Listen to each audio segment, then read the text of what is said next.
Colin, can you hear us?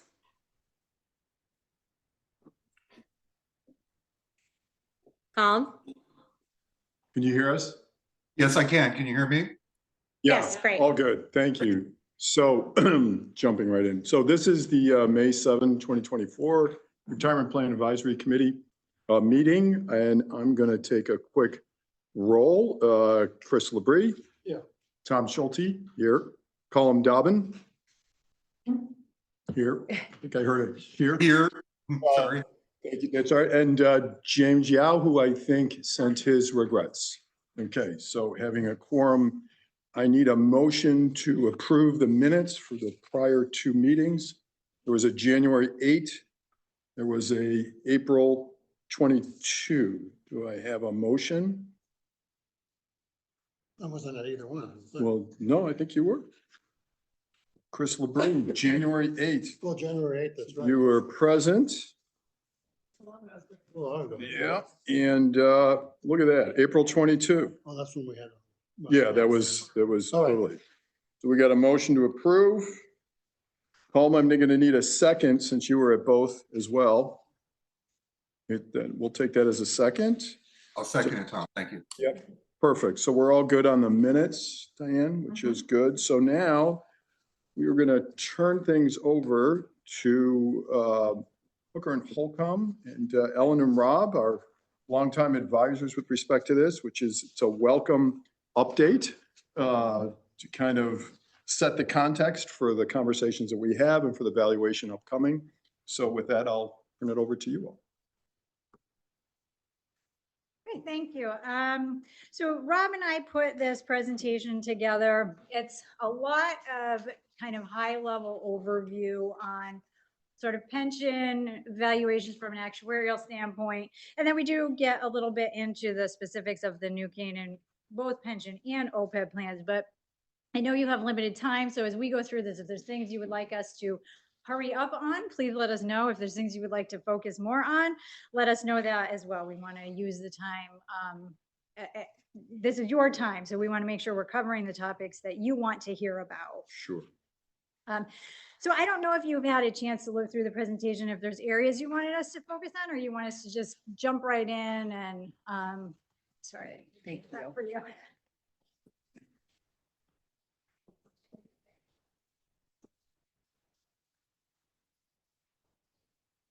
I mean, I think what you could do a little bit is, kind of focus. You get into the meat of it in slides 5, 6, and 7. But if you could talk a little bit about the difference between actual accrued liabilities, actuarial liabilities, market value of assets, actuarial value of assets, how when you put that through the algorithm or meat grinder of, okay, and so what does that mean given our chosen investment return discount rate? How that converts itself into an ADAC, those sorts of things, because I think that's where I think will be most important for the larger meeting, the Board of Finance meeting. Okay, pension 101. Yeah, I just think that makes some sense. And then people can look at the numbers and say, oh, well, what about this? And mortuality tables might have changed this over time, et cetera. So Okay. does that make some sense? Okay, yeah, I think so. Yep. So we'll just kind of glaze over some of these slides. Yep. But slide 3, I think, is important because it does kind of give you just a high level look at why we do these valuations every year. So you have this pension plan. We as your actuaries are helping you fund this plan and make sure that you have the money to pay all these benefits that you have promised to employees. So you can see the formula there in the center of this page. The ultimate cost of this plan is going to be all of the benefits that you pay out to your current retirees, to your future retirees, till that last person receives the last check. That is really the cost of this plan, plus any expenses you incur along the way. And then that's going to be offset by what your assets do for you, what they return. So the higher returns you can get out of your assets, the less money you're going to have to put into the plan because that would lower the town's cost. And then employee contributions also directly offset the town's cost. And so what we as actuaries do is we assign a piece of this ultimate cost to your budget year. And we do that through the ADEC, the actually determined employer contribution that we come up with every year. I'm gonna, because we get into more of how we develop that ADEC on a later slide. So I'm gonna pause there on that slide and jump up to slide 5. So public sector plans, of course, are not subject to internal revenue code minimums and maximums like they are in the corporate world. You are subject only to your town ordinances, things like that, of, you know, what is stated there in terms of what you put into the plan. And then we as actuaries determine that contribution each year. It's made up of 2 pieces. You have the normal cost piece and then the past service payment piece. So what we do is we figure out both these pieces of your contribution each year, sum them up, and that becomes your ADEC. So what are those pieces? Well, the normal cost is the value of benefits that your employees are accruing during the year. So as they continue working, they're getting another year of service. Their earnings are growing, which both of those things are increasing the ultimate retirement benefit they are going to receive when they do retire. So that 1 year accrual related to that additional service, that's called the normal cost piece of the contribution. The past service payment, that is determined by, we measure your liability based on all of the assumptions that we put in, you know, for how folks will die, how they'll retire, how they will terminate. And then the biggest assumption is, of course, the investment rate of return assumption. That's one we're always talking about, and that has a huge impact on the level of the liability. We measure the liability versus the assets. And in this instance, we're using the actuarial value of assets, which we'll explain a little bit further what that really means. And so typically, the assets are less than the liability. New Canaan is in kind of a, you know, better than most position where your assets are actually higher than your liability. But generally speaking, the past service payment is meant to get those 2 pieces equal to each other, because you need to have an asset level equal to all of those liabilities that you have promised to your employees. And so usually this past service payment would be a positive number to bring the plan up to 100% funded. In New Canaan's case, it's actually a negative number because you are overfunded. So what you're essentially doing is bringing your assets down to your liability through your contributions. And you can see that in the numbers when we get to that slide. Hopefully it'll make a little bit more sense. So the valuation determines the ADEC for 1 year out. So can I just stop Yeah, you for a second? sure. So does that mean that arithmetically, if we were exactly 100% funded, if that ratio was 100% funded, then our past service payment would be exactly 0, Correct. neither negative nor positive? That's correct. Okay, Yep. and then the reason why the normal cost would be going up in a plan that's 100% funded is, as you say, that incremental benefit that is earned by participants just by the fact they have another year's service and they might have gotten a raise of some sort. Yes. And in your scenario, the ADEC would equal the normal cost. Right, exactly. Okay. Yes. Yep. So this is a part that's always confusing on the valuation is determining what ADEC, and there's always a 1 year lag in there. So the July 1st, 2023 valuation, that means we measure the liability and the assets on July 1st, 2023, but that's determining the ADEC for the 24-25 fiscal year. So there's that sort of lag period, which allows you time for budgeting. So just so we're clear to connect that, Todd's the chairman of our board of finance. So we pull the ADEC from their 23 report and stuff it into the most recent budget. Yeah, That's right. where that number That's what comes the from. 500 came. Exactly. Why such a lag? 18 months. Because we Well, collect, a year. so the valuation is done, in this case, July 1st, 2023. We collect participant data. So the choices would be, it could determine the 23-24 ADEC, which we do have some plans that handle it that way. It's very difficult. Well, it's difficult because then you're finding out your ADEC in your budget year. You're halfway through. Why The July? year. Does it have to be in July? Why wouldn't it be January, or March, or April 1st? It's, Just curious, it doesn't, I'm not only that. it's tied to, it's usually tied to the fiscal year, which is a June 30th It just has to be fiscal done year. before the fiscal year. The only question is when. That's reality, right? We're picking a year before the fiscal year starts. We could pick 6 months before the fiscal year. We could pick anything. Well, Is it's it the, legislative or I'm not aware there is. rule or a guideline? You can choose the date that you like for your evaluation date. For most of the municipalities in Connecticut, they coincide with each other, the valuation date and the fiscal year. So they would be now.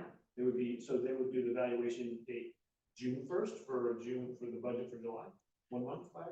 Well, no. There would be a July 1st valuation date and But the year and a before. June 30th. So the disclosure same month date. of the calendar year, just a different year. Right, and Okay. there, Right. you have to collect the data. There's certain investments that sometimes delay when we can get assets, like alternative investments. Sometimes you can't even get those until November. So there's some time that passes before you can do that. Curious, it doesn't really change Yeah. anything we're doing. I mean. Well, you know. yeah, but certainly good. How about the IBNR? IBNR reverse. I never thought of. That's a bumper sticker right there. That's- Sorry, I didn't mean to derail. no, No. that's fine, Such a that's big fine. lag, I'm curious. Yeah, and that is common. I mean, I would say of the municipalities that we work on, probably 98% of them have July 1st valuation The prior dates of the prior year, and then it determines the ADEC for a year out, yeah. And actually, we only collect participant data every other year from the town. In even years, we used to only do evaluation every other year, so it would only be done in even years. And then it would determine the ADEC for 2 fiscal years. So in our old practice, the July 1st, 2023 valuation would have calculated the 24, 25, and 25, 26 ADECs. And we changed that in 2021. The town said, we'd really like to reflect more current information in the valuation, especially the assets. And so that we started doing these valuations every year. But the off years, those odd years, we don't do a full valuation, meaning we don't collect new participant data. We just collect updated asset information. So we use actuarial methods we call it roll forward the data a year. And then we update the assets, which really is the bigger driver of the ADEC typically. We changed when we changed in 21, 22, it's because the assets in the plan went up. I think what, had done nearly really 20 well. 20, Yeah. 30 million Yeah, to capture that as the ADAC. So it would bring down an ADAC on top of a mortality rate change and an there was some yeah, other it was change we did. really gonna distort things, so we Right, so figured we take it in. we'd either be locking in a great result or a really horrible result. We kind of figured, let's just be real, right? Right, so that was the change for them to capture what you're exactly saying. Right. So then to the question on slide 6, the question about the asset value and what we use when we do these calculations. So we don't use the market value of assets directly because as everyone knows, the market is way up, the market is way down. And so what that would translate to would be your ADEC would be way up and then way down, conversely with how the assets are moving. So what we do, and again, this is very typical on the public sector side, also in the corporate plans as well, we use 5-year smoothing where we smooth out market gains and losses over a 5-year period. So we are reflecting the actual market value every year. The actuarial value is kind of tracking to the market, but it's smoothing out some of those ups and downs. Is it a rolling 5 years? Yes. Yeah. And it helps to smooth out the ADEC so you don't have those big swings in your ADEC as the market moves kind of all over the place.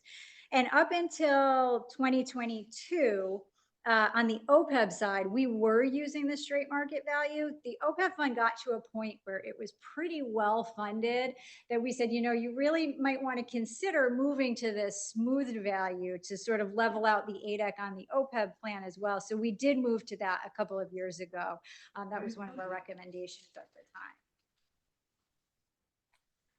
So slide 7 this comes directly out of our valuation report. I'm going to turn it over to Rob. He's going to walk through a couple of the numbers on here. Okay, thanks, Ellen. Thanks for having me, everyone. As you can see in the top section, there's asterisks all over the place. This goes back to what Ellen was saying, that every other year we have an interim valuation. So the data we're using is the same as it was the year before. So you can see some footnotes at the bottom, just some assumptions that we used. We keep the group of people the same. We increase the salary by 4%, which is the payroll growth assumption in the plan. Actuarial present value future benefits. So you've got what's already accrued, which is the actuarial accrued liability. Actuarial present value future benefits is everything that's projected to eventually come to the participants. So that's obviously going to be a bigger number than what has already accrued for people. And for people that are inactive, they've already accrued everything. That those two numbers equal each other for everyone but the active population. Market value and actuarial value, we've already spoken about. As of right now, the actuarial value is about $7 million higher than the market. Say that again, so it's higher than this? The actuarial value of assets is currently $7 million higher than the market value. Okay. And then the unfunded accrued liability is the difference between. Before you go there, sorry, I Sure. thought you were saying something. So, obviously it's not today, this is a year ago. We were up 1%, actually, 1 and change percent, 22 to 23. On the market value of our assets, I wonder what it is. I think we're around 185. I was gonna say, because Yeah. this is one of the, Now, has to be a big pop from the yeah, last year. it's It was. from this. Yeah. Okay, great. So the market value today would be higher than 158 because the market's gone up since that time period, right? Right. Yeah, we can dig it up, but I think that's what Brian told us in January. Mhm. 180-ish. Yes. And for, We'll put an asterisk on that. yeah, and for the present value of the benefits, what discount rate are you using it? Is it something based that in our decisions on, It's coming. oh, it is? It's- 6.6. Sorry, this is my first. Yeah, no, it's rodeo. coming. This is the board. It's- They have a table. and- Okay, all right, sorry. I'll Well, let you go through your No, that's presentation. okay. then. I just briefly, it's 6 5/8%, and Okay, so it's that's our, it's going to be tied to your long-term asset Return. allocation okay. and the expected returns. Yep. The board, you were probably, you lowered it, I'm pretty sure. We found an opportunity to lower it in a year because of mortality changes and some other factors. The ADEC was going to be unusually low, and we thought that was a good opportunity to take advantage and skinny it down an eighth. So 6 5/8, I mean, you'll see it's comparatively pretty good, but pretty, because we always said it was pretty reasonable. We're only looking at a handful of towns, but I don't know where it is. across the Yeah, so state. we were, kind of on the high side of the range that, kind of, we were always getting, the marks we should have, and it seemed fine, but we always wanted to revisit that and, hey, what do you think? And revisit it again, and where's everybody else at? And when we saw an opportunity, we thought trimming an eighth was a wise thing to do at the time. I think if we found another opportunity to do so, we would have that discussion. But, we need to look as, because a lot of times, we all kind of grew up and, fixed assets and equities, fixed income were moving in different directions. Sometimes they're moving up and sometimes they were.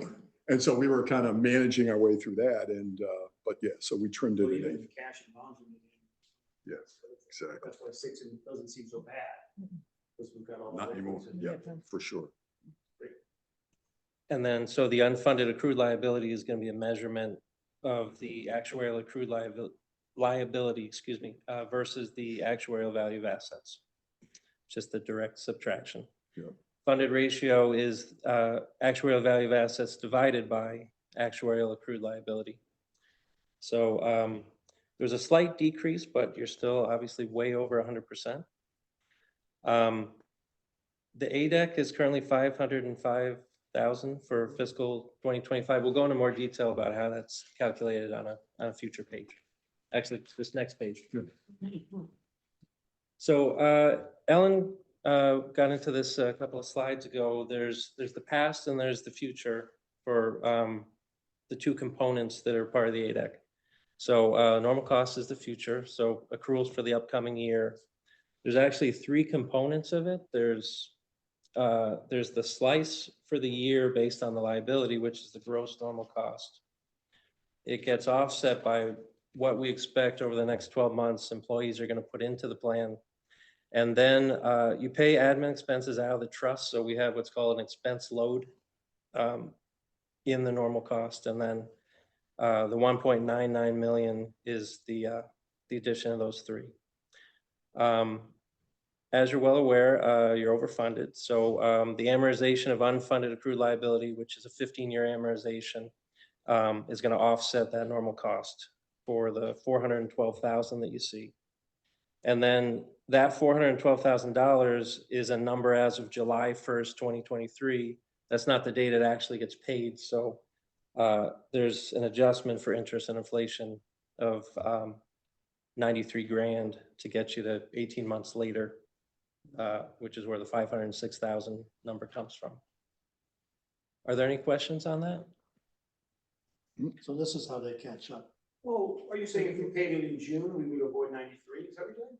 No, if they had done the calculation in June. If you had done it 18 January. months either it would have earlier, been the same number, or it would be the 93 because it Mhm. would have but counted in. but So there's this is this how you- lag. So this is how you catch up, Yeah, right? Otherwise, you've got this 412 Exactly. number, which is coming out of your lag calculation of 2023. But you say, well, that can't possibly be right for 18 months later. So what discount rate do you use to apply from one to get to the other? How do you come up with the 93? So I believe it's based on, actually, can I see the report now? Yeah, I think it's based on the 625, but I think we also put a load in there for salary increases over that period. Some plans load for those salary increases. That would be the inflation component. I can't recall offhand if we do that here or not. That's why I'm drawing a blank. Sometimes it's the payroll growth, sometimes it's the discount rate. I can certainly get back to you with that answer. So you're saying it's assumptions on salary increase, which you said earlier was 4%. Correct. The payroll growth is 4%. We expect the entire active population total salary to increase by 4%. And that's an assumed number. That's not an actual. Right. That's an actuarial assumption. Okay. If our number was higher and lower, would it make a difference? If our actual number was higher and lower, would it make a difference? You'd see gains or losses in the following valuation. the next year for the actual valuation. Yeah, it But this wouldn't would be the change budgeted these number. numbers. Won't change the Yeah, number, okay. yeah. And then inflation is a component, Yes. or is that reflected in the salary? Inflation is a component of salaries. It's a component of several figures.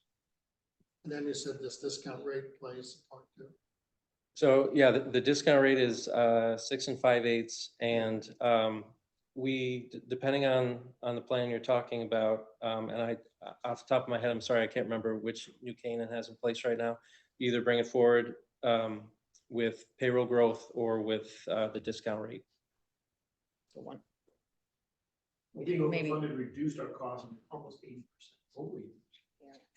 The annual normal Yeah, cost, the right? one from the reduced the normal cost.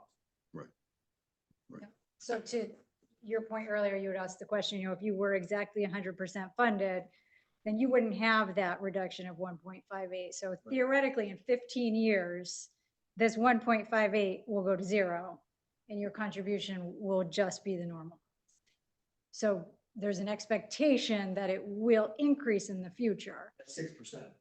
At 6.6 Or 4, we don't know. Yeah, that would be a component. Yeah, that's a huge component. Maybe we do 10. Yeah. Well, the 6 5/8 is what we're saying is how the assets are going to grow. The 4 is the Right. assumed inflation of the liability and the Right. growth of salaries.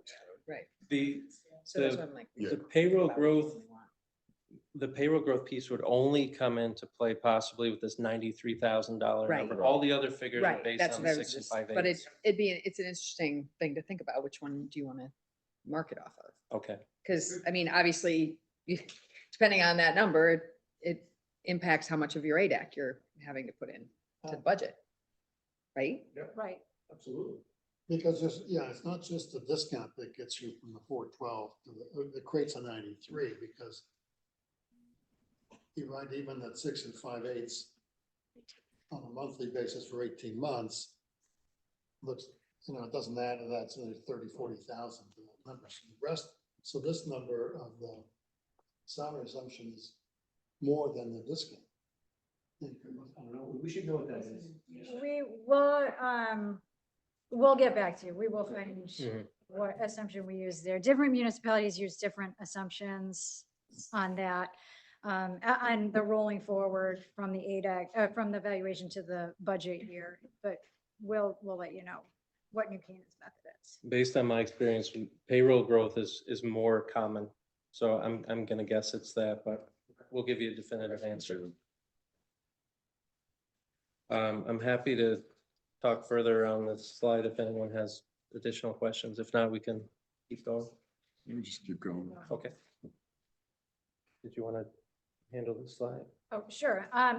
So I think one of the questions that came up was, we're looking to the 2024 evaluation.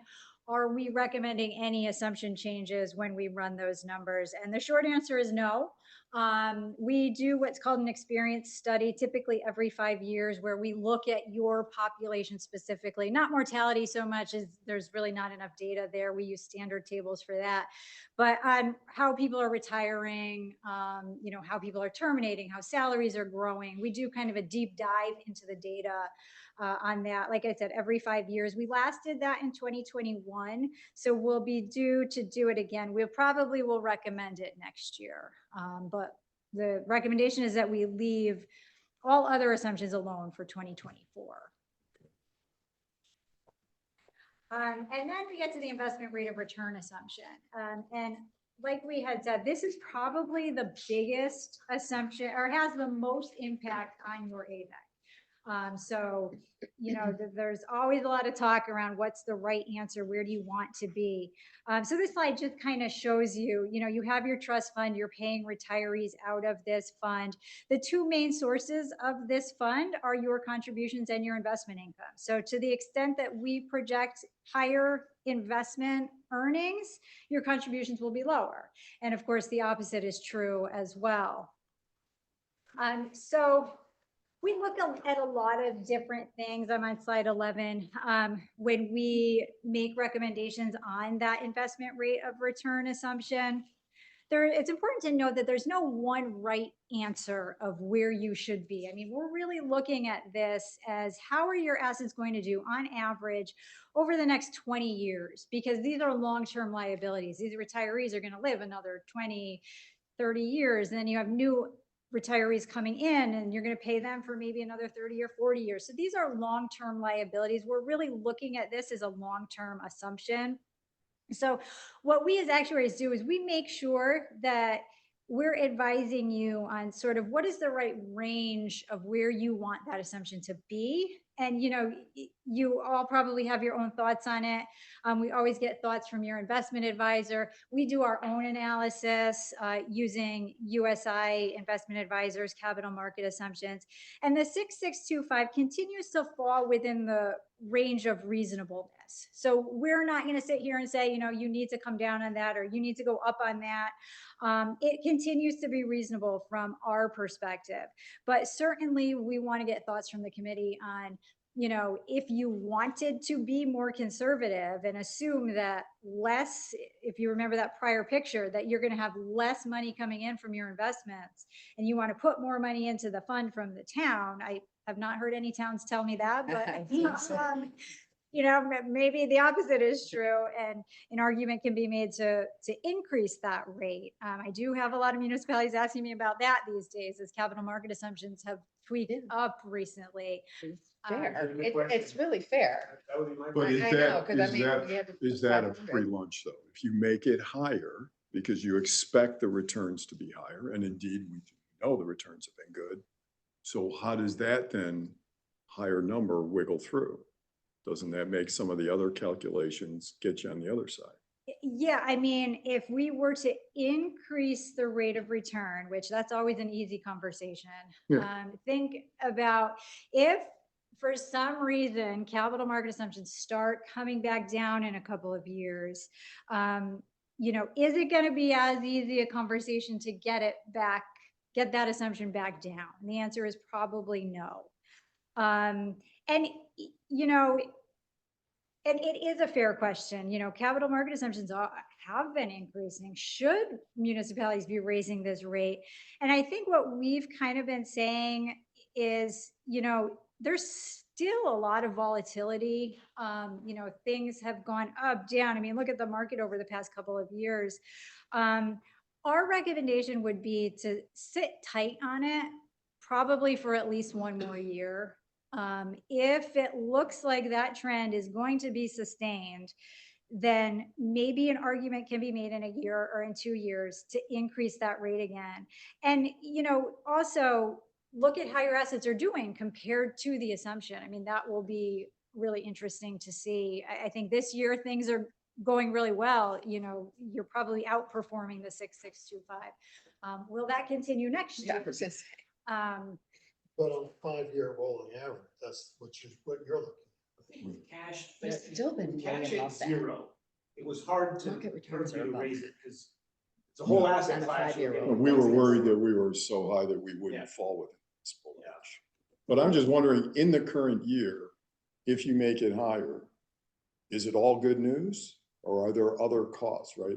I can see making it higher, how it's gonna wiggle through and say, oh, well, then as a result, all these other things, and ADEC goes down. But I'm just wondering, does it create pressure on these other factors that you're not, I mean, I know it's not dollar for dollar, but I guess my point is it doesn't strike me as a free lunch, right? Because that discount rate finds its way into a lot of other factors and considerations as well, right? Yeah, I mean, there's an inflation component to it that factors into the salary assumptions. So yes, there are other considerations. I would say probably the biggest risk is, you know, probably that you're going to hit this year. But the unknown is what happens next year. Right. And if you don't hit, say you did increase it to say 7%, your ADEC comes way down because now we're using a higher rate. You put less money into the plan, and then assets don't hit the 7%. Right. Then you've put yourself in a worse situation because now not only have you put less money into the plan in the prior year, now you have more to make up. You're catching up. So, yeah. So the question might be, should we have a look at modeling what would a 1/8 increase do? Oh, yeah, we've done that for sure. We should And know just what get a that sense means. of, What does it mean? for every 25 basis points, what does that do to What does that ADEC? mean? What does that do to everything else? And if we, 'cause I What think can we you did have a earn few years On where that we money you're not didn't putting make. into the ADEC Well, and, it's more you know, looking at- Yeah, because we Right. did have a couple of years where we didn't hit it. We were still in the zone of it's not unreasonable for you to say that's your rate. But when you looked at a current year, we were a little shy. We were in the same ballpark, but we were a little shy. I think on the rolling 5-year. Yeah, the smoothing's gonna help. Probably never at. helps. Yeah, Yeah. at one point we were, Yeah, now we're back up to 110. I can't imagine raising it if you're underfunded. But I could imagine taking a look at Yeah. it if you're overfunded. Yeah, for Yeah, but sure. it's interesting that some, you know, we're, the only 2 towns that are overfunded. although we are looking at. And like, both of those are. in Where OPEB, Ann was the same in problem. OPEB, we need to- Yeah, OPEB's a little bit different. Yeah. I'll take the thing. And Yeah. these other towns, you know, Fairfield is 690, and they're the lowest, that you want. Yeah, I mean, you can't, So that's they not a- can't raise from there, you would That's- think. That's not a good story. I don't know. Greenwich on the other hand is at 6, so they're throwing a lot of money. I'd love to But know, they're still what is a underfunded, 1/8? too. What would a 1/8, what would it mean? Yeah, we should look at 12.5, 25 basis points movement either direction, see where that goes. Maybe we do lie in the sweet spot. Maybe there is room to increase it a little bit more. Your advice is to stay pat for a year, and I think that Yeah. we're gonna obviously crush this Yeah. next cycle, but who knows after that? We Yeah. love being overfunded, takes pressure off, we don't think about it. Right. Yes, it's a good place to be. It's a good place to be. Well, it is it's a position that arises out of an accumulation of a lot of discipline over the years. And doing right. We don't want to screw it up with that decision. Seriously, I mean, it's a lot of hard work. Right. You've worked very hard to get to this discount rate that you have. Yeah, I think And it over was, the years, we've only Well, changed. 100%. We've only changed 100% this. is. yeah, we've only moved it Yeah, I a mean, little bits. it's just like the discount. Pretty What else slow we got? moving OPEB? thing. Yeah, so let's go to OPEB. Well, we looked at the peer groups. I don't know if there are any questions for Ellen and Rob on the peer group. Other than, I know you said we're within a reasonable range, and I think that's fair. What, I mean, we had a table, I think you gave us a table in the past that maybe the state and 50 towns, I mean, it wasn't just. yeah, we do put, Right? we do have a report that we put out every year that collects data on every municipality in the state of Yeah. Connecticut. It's in the process of being compiled now for the 6/30/23. Right, when we get the summer Information. report. Yeah, it should be coming out, I want to say June is the target. Probably. Published date. So that'll have all the information Yeah. I think that you're looking for. One nice tidbit about that you might find interesting is for the plans that are at least $50 million for the trust, we typically have a higher discount rate than the average group. And for people that have reached 100 million for the trust, it's even higher than the general group of plans. So one just quick question. On page 7, you show the funded ratio of 110. And on this page, it's 106. Oh, the peer group page uses the market value of assets. That's what's required to be reported in the financial statements. So yeah, it's a little bit different. So OPEB on 14. This is me. Sure. Okay. Page 14 is your executive summary. Similar to the pension plan at the top, you've got the asterisks again. We did not reconcile the data for 2023. We use the same data as we used for 2022. Similarly, we brought the payroll forward. On the OPEB side, we're bringing it up with 2.5%. The market and actuarial value are, I think, was it 2021 that we first made the change to start doing? It might have been the 2022 valuation Yeah, where 22. we first started using smoothing. Now that you've got enough money in the trust where you can take the benefit of doing the 5-year rolling for the smoothing. The plan is slightly underfunded. You've got a 89.4% funded ratio. The plan is 2.5% underfunded. I'm sure that the assets are probably beating the assumption at this point, so it could be more favorable next time around. The ADEC, we'll get into more detail on the following page. So picture is pretty similar as far as the components. I guess the one piece that's different than normal cost is admin expenses aren't paid out of the trust, so there's not an expense load in here. But you've got your gross normal costs based on the piece of the liability that you're expected to grow over the next 12 months, offset by what current employees are putting in to pay for the right to future post-retirement coverage. So the town's normal cost is $678,000. The amortization of the $2.5 million is $213,000. So as of July 1, 2023, the contribution that's due is about $891,000. And then we do similar to the pension plan. There's an adjustment since it's not actually paid on that date. And the final row is basically just here for a comparison. The expected benefits to come out of the plan for fiscal 2025 is 1.22 million. And you can see versus 2022, the 2 years are pretty similar. At this point, I'm going to turn it back to Ellen. So just on the final slide here, just a couple final thoughts. So in the state of Connecticut, as of June 30th, 2022, only 47% of OPEB plans were funded. 53% did not even have a trust. They just are pay as you go. The average funded percent for those who are funded was about 43%. So your fund obviously is well over average. The fact that you even have a fund puts you well over average. And then we've had this discussion with the town, I think the past couple of years of what is the right point in time to start using that trust and paying benefits out of it.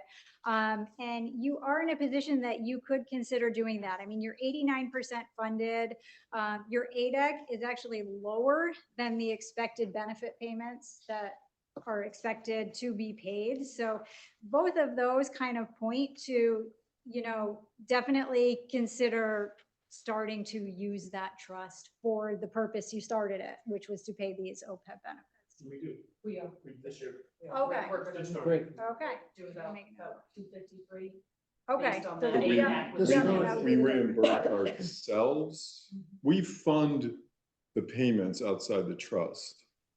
So which means we don't have to pay an ADEC because those payments constitute an ADEC, right? We don't pay an ADAC, but we're paying the claims out of the medical line. That's my point. We Yeah. pay outside the trust. Yep. But that constitutes a payment that is considered an ADEC so we've met our obligation if we were, right, to satisfy the ADEC because we're Yeah. paying these things anyway, right?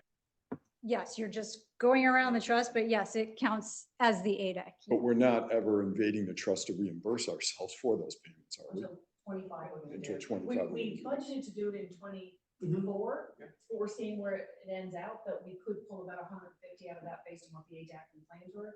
But Okay. we're definitely gonna do about 300, about 250, 300 in. But we thought 25. about that last year too. Yeah, that's the 150 that Right. for literally doing it now. Yeah. That's all we have. And that doesn't, if that doesn't affect or distort the calculation for obligations in the following year. Right, it all To use the resets, we have trust. new expenses, we pay them from outside the trust, we do this again. So this method doesn't have a knock-on effect in the following year. It's like, No, Paying them outside the trust is the same thing as if you had put more money in a trust and then taking money out, so. yeah, right, and So, essentially. right, so at the end, like you said, is if you meet the obligations in current pay, then you have. Yeah, then you're basically Right. funding the The ADEC. trust does, nothing happens to the trust, it stays Correct. 89.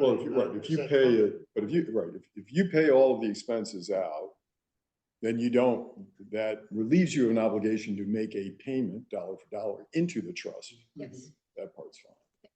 The question is though, is if you then reimburse yourself for having made those payments outside the trust, you are now cannibalizing the trust. Yeah, you which is don't what want you're to do that. suggesting. Well, so we're not doing it. That's what you're saying, or we are? We're taking the difference between Yeah, paid the claims ADAC. and the ADAC to reimburse ourselves. So then all things are equal, that we're paying the ADAC in O- outside. Only if the pay trust. comes exceed the amount of the ADEC, Yes. Correct. Yes. but you're not going below. Oh, Amount no, of the never, ADAC. no. Right. No. Only That kind of if had that is. ERISA red flags for me. That's why I was asking. No, Yeah, okay. Okay, because So- we still have to prove out that we paid the ADAC in. If we go below, I'm not paying the ADAC and that's gonna be on our financials. it's interesting. So less than half of the OPEB plans in the state have no trust at all. I Yeah. don't know that I knew that. 53%. I mean, in some sense, the sponsors of these plans can meet their obligations as beneficiaries because they themselves are a taxing authority. They always have the ability to just tax people and make a payment. And so the manner in which you do it is really what we're here talking about, what's the right way to do it. But it's a little shocking to think there- that could be, Particularly when you have a couple of bad years, Yeah. you have to fund it. right? You've got to make the It's a payment. fixed. What, are you it's a gonna fixed cost, borrow you the money to cannot do get out this? of Right. this. Right. Anyway, not our style. And in their CAF for the liability, they have to use the risk-free rate as the discount rate, which is obviously gonna be much, much lower Yeah, than what you're able to use. right. Any sense as to how many towns are 90%? On the OPEB, We're probably there this year. yeah, we have a chart in the municipal report. It would be from 22, the data we get. I did look at that. It was very few. Yeah. There were not many in that. 20-year And project, I would say it was under 10. 30-year project, right? Yeah. Long time. Long time. So I guess then, just wrapping up, conscious of some time in our Water Pollution Control Authority. So thanks so much for this, very, very helpful. I think what we were expecting then is summer, and you'll be working on a July 24 valuation that will come in the fall. Yeah. Is that generally, if I have that rhythm correct? Yeah. And yeah. also midsummer, this statewide analysis that you were referring to that covers discount rates Yeah. and Should OPEB be funding early ratios. summer. Yeah. So sometime in the summer. So if Yep. you can get that to Ann and Diane, they'll Yes. send it to us. So we have that as context. That'd be great. Sure. And then, so that valuation then, so we will take a look at it, but that will have the ADAC that we're plugging in to the budget for the next year. Okay. Well, thanks so much. Thanks for having us. Appreciate it. I need a motion to. Oh, yeah. Colin, did you have a question? No, we're pressed for time. I see. No, I thought it was a good presentation. I'll just move to adjourn. Perfect. Thank you. Second. Perfect. Thank you so much. All right. Thank you. Thank you. Thank you both. Yeah. Thank you. Thank you.